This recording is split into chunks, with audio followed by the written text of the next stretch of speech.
Vamos a compartir en este estudio que estamos haciendo o vamos a hablar acerca de la unidad fundamental de los elementos químicos, o sea, la partícula más pequeña de lo cual o de la cual de esa partícula está compuesta toda la materia.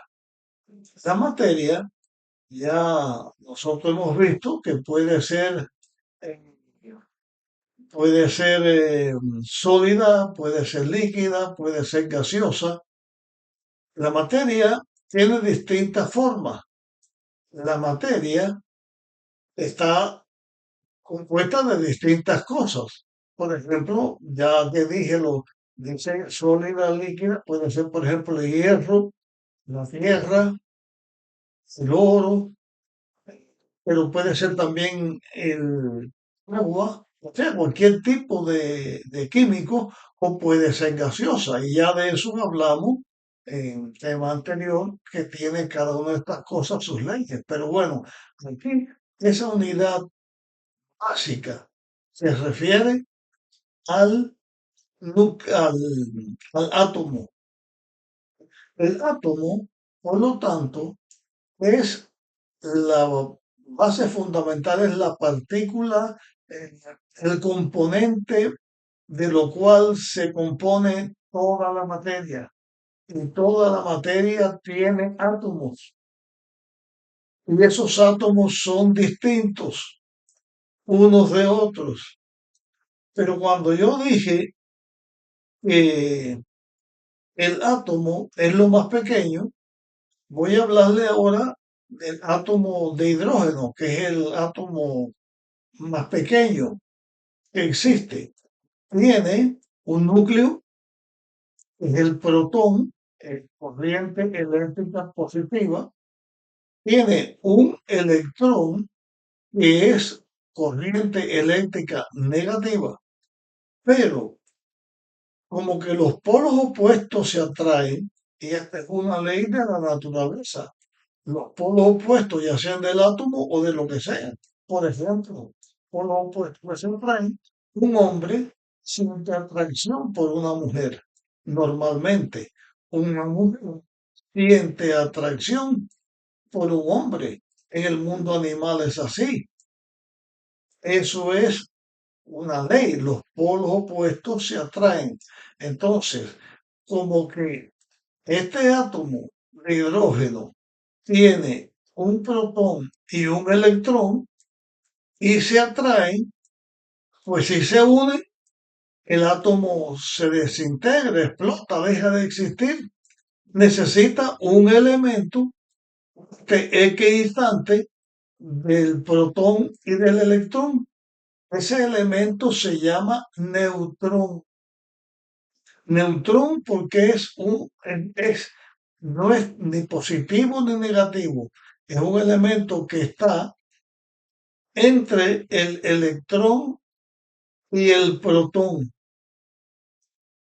Hablando de un solo, de este átomo que tiene un solo protón y un solo electrón, podemos pensar, por ejemplo, como la luna que gira alrededor de la Tierra. Tiene que haber un espacio para que la luna se mantenga en su lugar y no sea atraído por la Tierra, ni que se vaya en el firmamento y deje de estar en el lugar donde está, porque dejaría de ser un satélite de la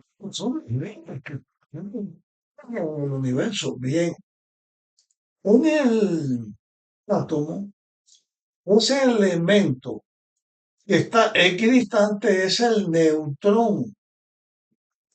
El neutrón, ya lo dijimos, mantiene cuando está girando el electrón alrededor del protón, el neutrón tiene que estar a la misma distancia entre el electrón y el protón para que se pueda mantener su giro, su órbita. Porque si el neutrón se queda un poquito atrás o se queda un poquito delante, la distancia ya no sería la misma, entonces no ejercería su poder de mantener un equilibrio sin una atracción al electrón y al protón. Claro que esto que estoy diciendo se puede entender bien, porque a veces uno puede confundirse, pero la idea es, yo tengo aquí este micrófono que da este puntico que se mueve ahí abajo y vamos a suponer que eso sea el núcleo, el electrón giraría alrededor del micrófono, pero como son cargas eléctricas distintas, entonces se atraerían.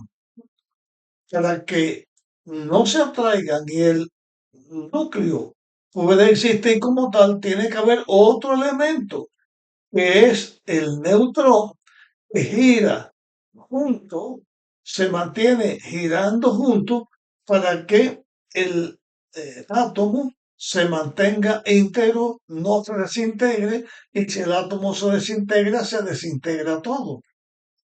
Esto es algo, hablando de uno solo, que es difícil decir que esto se haya formado por la casualidad. Se ve aquí la obra de Dios, que aún hasta lo más sólido resulta que no es sólido, que tiene espacio vacío, porque se necesita el espacio para que el neutrón esté girando junto con el electrón para que no se una con eh, para que no se una el protón y el electrón, pero aún hay cargas o hay elementos más pequeños como los neutrinos y los positrones, que ejercen su influencia también en la composición del átomo y de la materia. Y si nos consiguiéramos microscopios más poderosos, más potentes, porque esto no se ve, esto que estoy diciendo no se ve en un componente de la materia en sí. Pero si consiguiéramos algo más poderoso, pudiéramos ver más elementos más pequeños, y todo está girando. Cuando yo les hablé todas estas cosas que he hablado del átomo, el ejemplo que puse fue el átomo de hidrógeno, que tiene un protón, que tiene un electrón y que tiene un neutrón. Pero les voy a mencionar ahora otro elemento, otra parte de la materia, que es el oxígeno. El oxígeno que nos da la vida, que nos da la vida a los hombres, a los animales, las aves, aún a los animales del agua, que respiran el oxígeno que está en el agua. No los vegetales que tienen otra respiración o la mayoría de los vegetales que tienen otra respiración. Y aunque esto lo voy a tratar en otro tema aparte, es como los seres vivos, el hombre, los animales, respiramos y en nuestra respiración nos quedamos con el oxígeno, que tiene una obra en nuestro cuerpo, de lo cual vamos a hablar también, pero soltamos el anhídrido carbónico. Pero los árboles o los vegetales que también respiran, ellos sueltan, producen el oxígeno y se quedan con el anhídrido carbónico. No voy a hablar más nada de esto porque esto lo vamos a tratar en otro tema aparte. Pero todo esto es lo complejo de la naturaleza. ¿Cómo vemos la materia? ¿Cómo vemos las cosas? Pero estos elementos tan sencillos nos hablan de un creador inteligente y poderoso para mantener en su estado en que lo creó, porque si no, todo sería un desastre. No excepto algo que sea fruto de la casualidad. Voy a compartir otro, otro átomo. Este otro átomo que voy a compartir es el oxígeno. Y ya les dije que iba a compartirlo, el oxígeno. El oxígeno, en vez de tener un protón, o sea, un núcleo, un centro, tiene 8 protones, o sea, 8 cargas positivas, de corriente positiva. Por lo tanto, como que eh, tiene 8 protones, también tiene 8 neutrones, perdón, y entre ellos están los neutrones haciendo la misma obra que lo que hablamos del hidrógeno. La diferencia es que aquí, en vez de un espacio libre para que estos elementos puedan girar,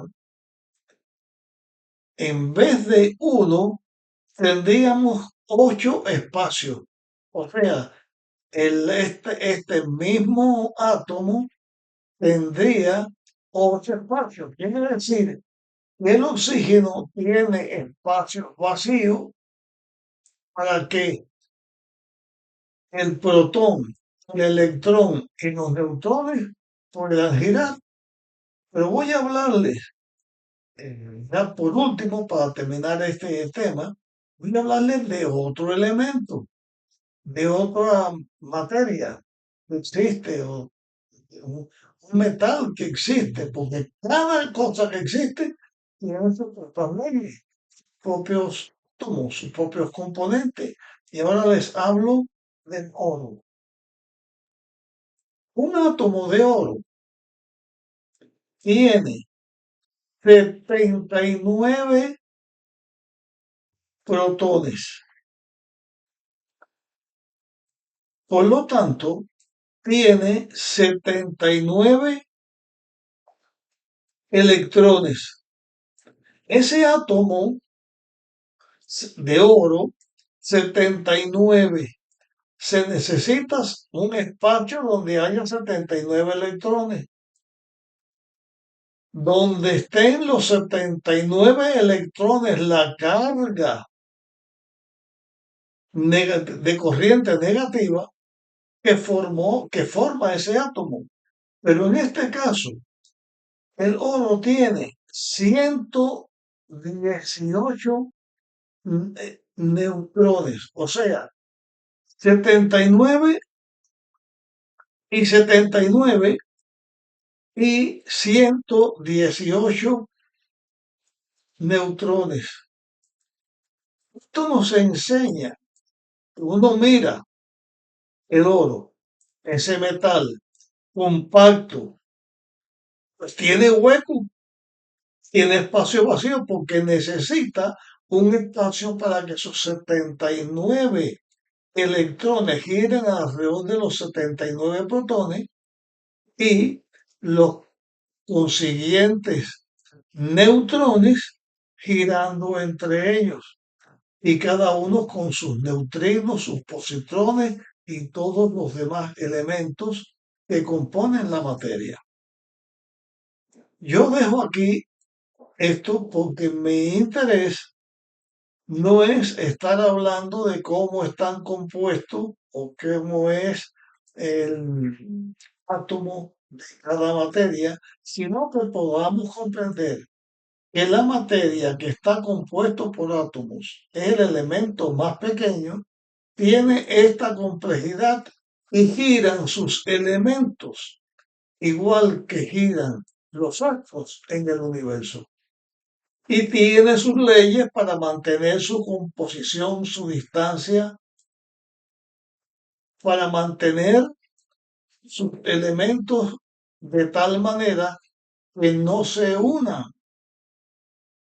y la materia no explote. Esto solamente puede ser obra de un Dios creador con poder no solo de crear, sino con poder de mantener viva, de mantener actuando toda la materia, todo el universo, toda la creación. Por eso yo creo en un creador, porque estas cosas es imposible que puedan venir de la casualidad. Bien, con respecto a estos temas, nos encontraremos próximamente para hablar de otras cosas interesantes.